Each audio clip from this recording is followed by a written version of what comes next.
Jay here for Stretford, Paddock. This is the Aston Villa preview. Joining me is Abdullah. How we doing, bro? I'm all right. Yeah? Absolutely shattered. You look like... I wanted I'm to be. not I being needed rude, a switch. but you've looked better. You I've look looked a little better. bit, not your usual vibrant self is what I I'm getting dragged at. myself in here. Yeah? I heard there's a United preview. I had to come That's in the and sort say of my piece. enthusiasm we love on That's this it. channel. I dragged myself in here, even though I Yeah. didn't really want to, because we're going to talk about United versus Aston There's Villa. not enough facts Hey, on this channel. They need me. need you and your facts instead of me and my bluster. Nah, but it's a good little switch up from a bit of a rough week, so it Yeah. feels nice to just come on and chat. Yeah, we're glad to have you on as always, bro. We've just played Villa, obviously in the FA Cup. We beat them, woohoo! But now we're playing them in the league, so a little bit of a different one. Obviously, it's at Villa Park for starters. That's the main difference. Also, they've gone and bought some players, Lucas Digne and Felipe Coutinho. Not bad. Not bad, but Not they are going to bad be at all. missing John McGinn. We'll get to the teams and all that later. Do you think it's a positive or a negative, the fact that we're playing them back-to-back? Because I used to, just to answer quickly, just to give you a point quickly, I used to like this when we had Fergie, many years ago, many days ago, I wish. Because he was very good, Fergie. If you played a team sort of close to each He'd other, know what he's doing. He would, yeah, and you'd often get good results in both games, but now it's different. No, it How is do you feel different. about I it? feel like whenever we've had it under Ollie, for example, like we had that with West Ham, didn't we? Where we just about, I won't say we just about beat them. We should have had a couple of pens and stuff at the start of the season. Thought we were good in patches in that game. And then Noble misses a penalty. And then we faced them at Old Trafford, didn't we? And we lost. So I'm not a big fan of like the whole thing, especially the fact that Villa should have probably beaten us, to be honest. Yeah. Going off the second half mainly. So yeah, it was, to be honest, when you look at it as a fixture, I'm not a big fan of the whole back-to-back thing. Like just played them in a cup and then in the league. No, we haven't got a great... We did it with Wolves, didn't we, a couple of seasons ago, and there was a few Oh, my nil-nils. days. We've and done we that a couple of scraped through times one of the with games. Wolves. Yeah, it wasn't pretty, I'm was sick it? of facing Wolves, No, honestly. I we feel did- like I've felt watched like that game a million Yeah, I times felt like in we my played them life. every week, didn't it, at one point? And like, I know you have sort of games, two-legged games. You used to have them in the League Cup, you used to have them in the Champions League, or you do still have them in the Champions League. But it's different when you have a game literally, 5 days or whatever, apart. It's a very different feel. Going into this game, how do you think... I'll get to your predicted 11 in a minute, but in terms of formation, it's been a big talking point since Ralph Rangnick's arrived, because we had this sort of 4-2-2-2 formation that he was sort of famous for. But when I've been watching the games, I've not seen a 4-2-2-2. We might settle that, but I see it seems to change quite a lot. You know more about it than I do. What do you think of the formation?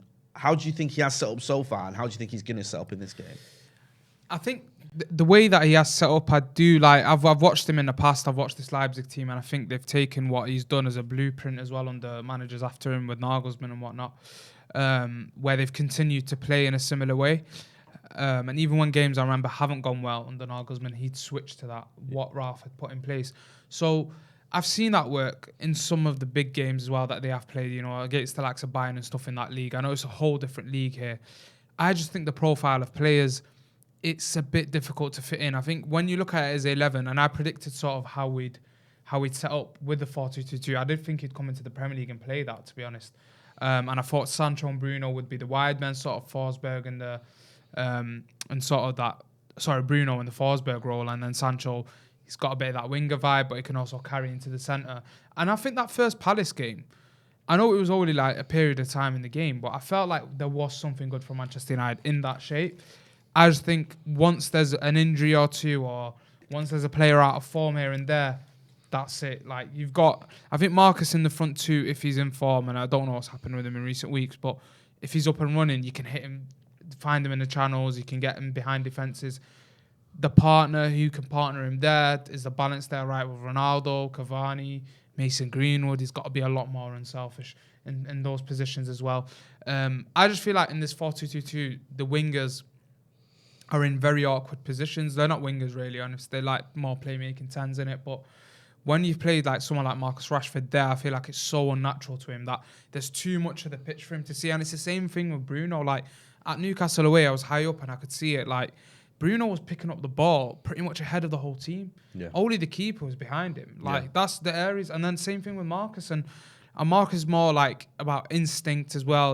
Especially when he was out of form, you don't want him 4 or 5 players ahead of him. Yeah. Where he's got to like think like a lot of players like that are the better players, the inside forwards in the league are more like on instinct, getting in, maybe having to beat a player or two. Yeah. I was watching Ancelotti's Madrid against Barca. It was a pretty nice game in the El Clasico, the last one. And it was interesting seeing like Vinicius Junior's like position where he's always on the last line on the fullback, and he rinsed Dani Alves. I know he's like 38, but like he's always in that position to, it's just one guy I've got to beat, and then something's got to happen. I felt like under Ole Gunnar Solskjaer, we did see that with our wingers a bit, especially with Marcus Rashford, and it's hurt a lot of our wing play, I think, massively. What you've got to look at when players are out of form and out of character things happen, you've got to start looking at the system, how it's affecting them. I feel like a lot of these players just don't work hard enough. Simple as that. Like, whatever manager you're going to bring in, there's no doubt about that. But I think it's deeper than that in a way where when we're defending from the front, it's just too rigid. Like, I was at Statman Dave done something about it, how like far, I was reading something that I'd written the other day, just as we were preparing a video for the channel, and I'd seen like just how far Marcus was from like the fullback in the Villa game, and the same thing with Greenwood as well. And it's just not the right position, you know. It's not a right defensive position or attacking position. You're not pinning the fullback down, and even when you're pressing, you're so far from them. So it's all over the shop. I think the diamond, and he spoke about the diamond, didn't he, Ralph, at the start of the week after the game, would be more suited for this Manchester United team. I think a more of a narrow press, the shape would be more suited to them. And he said when he brought Donny on, we played the diamond. Honestly, we were playing that bad. I didn't even focus on that. And then when I went back and watched it, I can see what I was trying to do. Someone stood near me, said we're in a diamond. I remember I didn't even look. I was like, you didn't even clock it. I did notice a bit more control in a way. Like, it was only a short period of time when Donny had come on. And I felt like Bruno was more in his like creative bag. Like, he was just in between the two forwards. I felt like, again, the chance that Greenwood got where he should have passed to Marcus there. And then obviously Marcus could have got on the rebound and stuff. Like, in that moment, I could see that there was more of like the whole split striker thing and Bruno just peeling off there for those situations. So that's something maybe Ralph has to test this weekend, you know, because it hasn't worked. It just doesn't suit the profile of players that we have, the 4-2-2-2. Players aren't working hard enough. And again, man, it's very difficult to come in. We've said this a lot, like on the channel, that the lads have spoken over the last few weeks. It's difficult to come in at a period of time and try and implement a style and such a high press style and an aggressive style where it's on, you know, it's built on turning over the ball, but still have a bit of control in the game. Yeah, I agree. I understand exactly what you're saying, and I think this is the sort of conundrum that Ralph Rangnick faces in the fact that he's trying to implement something new. It does take time, but you haven't got a lot of time. We've got games are coming thick and fast. We need to win games. We need to win football matches in the league as well because we're getting away from the top four. With all that in mind, Abdul, give us your predicted 11 for the visit, or not for the visit to Villa Park. So I've gone David De Gea, of course, and goal, especially with the whole Dean Henderson thing that's going on. Diogo Dalot at right back. Obviously had some mad thing happen to his ankle in it, but he carried on playing. Soldier. I still think he plays him because if you are going to play a diamond, which I actually think Ralph might switch to that this week, I think Dalot will start, and he'd need that bit width from the fullback. I think Maguire comes back into the team, and I'm not completely against it. I'm going to get absolutely murdered in the comments, but I don't care. I'm not completely against Maguire coming back into the team because I feel like Victor Lindelof and Varane, I don't see the balance there. Right. I think there are games maybe where it's suited for them. Yeah, I felt like Villa got in way too easy. Varane had a good game. Yeah. Victor Lindelof shaky at times. I think there's actually similarities in their play. Maguire has had, I think, again, there's a lot of exaggeration sometimes when players go through a bad run of form. It happens to, I think, McTominay, Maguire, or when they're not the best squad players, people just exaggerate every game. I felt like that Newcastle game, being at it, I felt like he looked for the switch out wide and actually played us out the back at times well. But then when you look at the Wolves game, poor performance in Wolves. And I think it was Wolves or Burnley as well. One of those games where he just kept turning into trouble. But I feel like that aerial dominance and dealing with the strikers a bit more, and just that first, header down and just getting it down. I think there was too many balls going in behind us, too much of that because of missing the knockdown and stuff like that. So, again, I've got Maguire Varane for this game. Tellez obviously left back as Luke Shaw's out. Matic for me, the holder, and this is an interesting one because I think if Scott McTominay comes back into the team, I'd still like Matic if we are going to play a diamond to be the holding man. I feel like it just suits this team more. You can't have Fred or McTominay as your pure holder. I think it just doesn't work. They're more box to box. Again, I think like as bad as moments they can have, you've seen what that moment they had against Villa where we get the goal. Fred has got, I think he's had a goal involvement in every game he's started. Right, okay. Under Ralph Ragnick, at yeah. home. I think he's It's got a bit niche, that, innit? He's had a goal involvement every game he started under Ralph at home. You know what I mean? But for On a for the Tuesday. type of guy that Fred is. No, listen, I'm not knocking Was it anything that's a Palace? positive. You got Palace, he had another one somewhere. Arsenal, but that wasn't under Ragnick. But Ragnick was there. That was more carried, Yeah. wasn't it? But he did. Let's say on that. Yeah. It's But technicality. Assist, and then the assist the other night was pretty good ball into the area. And I just feel like with Scott McTominay or Fred, if you're going to give them those box-to-box roles against Scott arriving into dangerous areas where he can actually score and influence the game a bit more in the style that you'd want him to, rather than have control of the ball, I think that suits it. And that's why I'd gone Matic there. Scott McTominay is obviously out as well. Donny van de Beek. Now, if he's spoken about how he had more control with Donny in there and a diamond, I'd hope that's an indication of, you know what, we've tried things. Let's look at the diamond. We could defend in a better shape.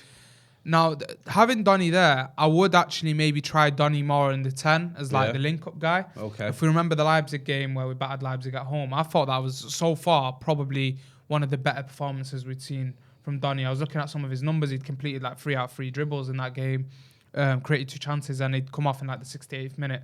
Yeah. And I thought that was a brilliant performance where he played further up in the 10. I think what Ten Hag done very well with Donny van de Beek in that 18-19 run for Ajax in the Champions League was he'd use certain games where he'd have him as like the link man there in the final bit. Remember his goals against Tottenham, Juventus in that run of games. He's just so good in and around the area. Once he gets going, especially and players are looking for him and linking up with him, I think he can get the best out of other players as well, Donny. It's unfortunate that it's not really worked out because of the issues we've got in midfield. It's affected everyone. I think your McTominay's, Fred's, Donny van de Beek, another example because of not having that pure holding midfielder outside of Matic. I think there is a chance if we play that system that he could be moved into that, and then maybe Bruno more of an 8, especially because of his aggressive style as a player and willingness to try and win the ball back. Maybe you'd have him just a little bit behind, but still have that extra link up.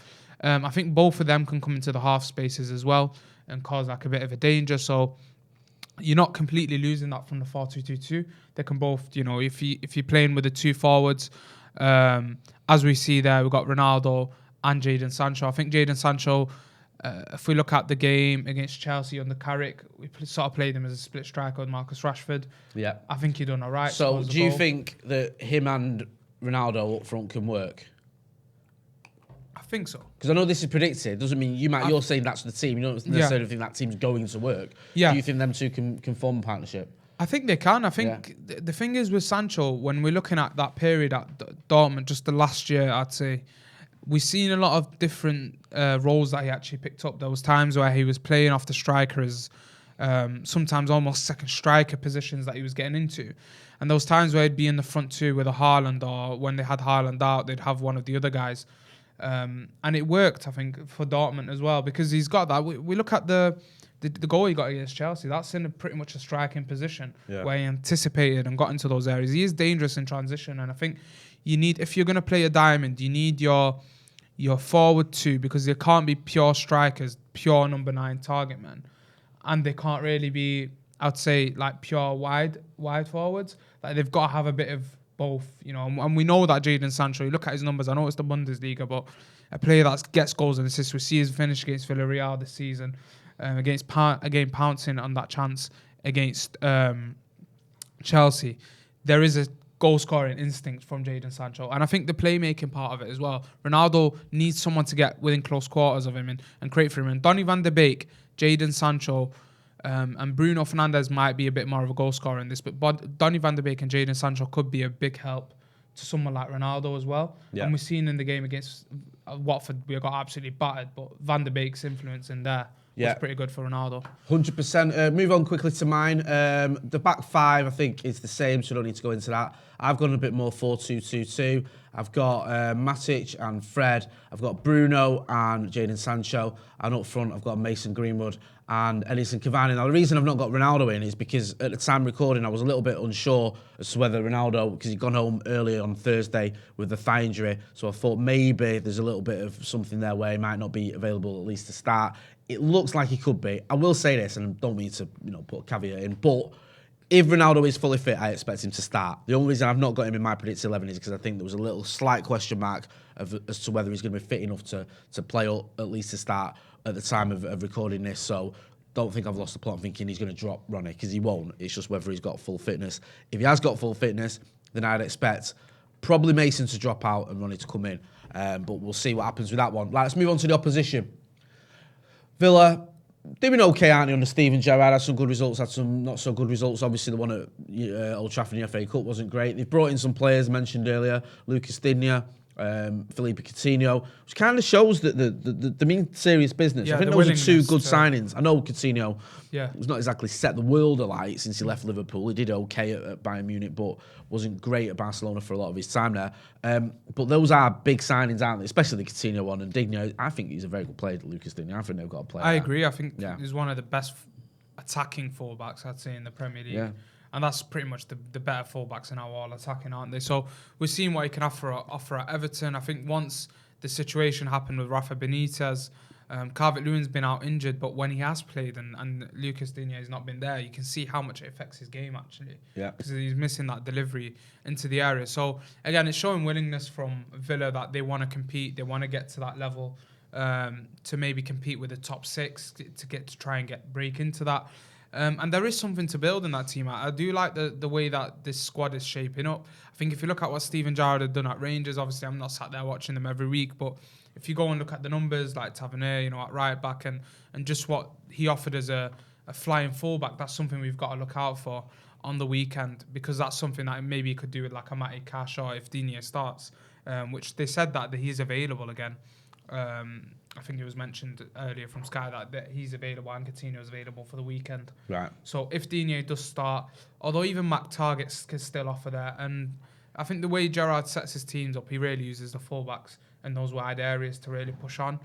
McGinn is a massive miss. I think, for them. Good player in John McGinn. I'm a big fan of John McGinn, honestly. I agree. Fan of what he does in the middle. I think he sort of, if you look at your managers like Jurgen Klopp and stuff and what they like, and a profile of a midfielder where he offers a lot. Jordan Henderson, when he was at the best of his game for Liverpool in that Champions League run, he sort of had that all well-round game. And I think I see McGinn that in more of that style where he just offers everything, whether it's going forward in a defensive way where he can cover for the fullbacks, and on the ball competent as well. And I think that style of player in the modern game is very hard to come by, to have that complete game as a midfielder, to have the willingness to win the ball, that aggressive style, but also when you can get it down, when you can get the ball down, you can still make things happen. We see him, hit some absolute belters even earlier in the season. Let's just see what that setup is, and I think that's going to be a huge miss for them, honestly, because that's an engine in midfield that balances the way they set up, and I think United can take advantage of McGinn being out.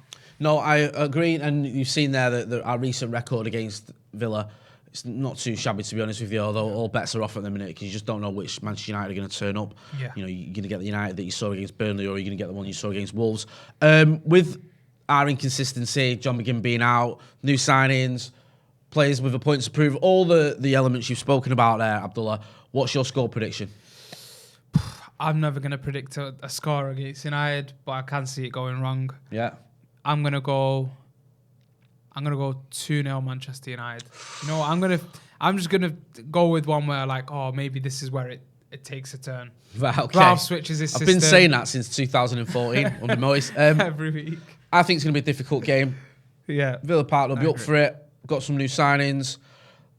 I think it's a bit of a struggle. We didn't play great against them, you're right, the other day. Yeah. I hate to do it, but I'm going to go with a draw. I'm going to go with 2-2. I hope I'm wrong. I hope we take it to him. Nothing better than beating the Steven Gerrard team. And hopefully we can do just that. Get involved in the comments. Let us know your score predictions. Let us know your predicted 11. Who do you think is going to start? Who do you think is going to play a big part? Abdullah, where can people find you? Pure Ball on YouTube. Of course, we're not uploaded in a while. Everyone's got uni work and stuff. But hopefully we've got some big plans coming in. We're trying to set up the studio and the office a little bit for a podcast session so we can get Jay on and the lads here on there. So nice, you can find us on there on YouTube. And you don't want my Twitter because I waffle too much there. So if you want to find where he's on Twitter, just search Abdullah. And Search he's the Abdul. first one. Yeah, It's Abdul. Abdul, not Just Abdul. put Abdul, and he's the first one that comes up. Biggest Abdul on Twitter. Yeah, obviously. So make sure you're checking out Pure Ball when he gets his finger out and starts uploading again. Thanks for coming on the channel. Always Cheers, a good chat to Always you. good. Make sure you are subscribing as well. Don't forget, we can have your matchday predictions. You've sent them into Matchday Paddock. Is that right? PaddockMatchday@gmail.com. I've only been doing this for 2 years, so forgive me.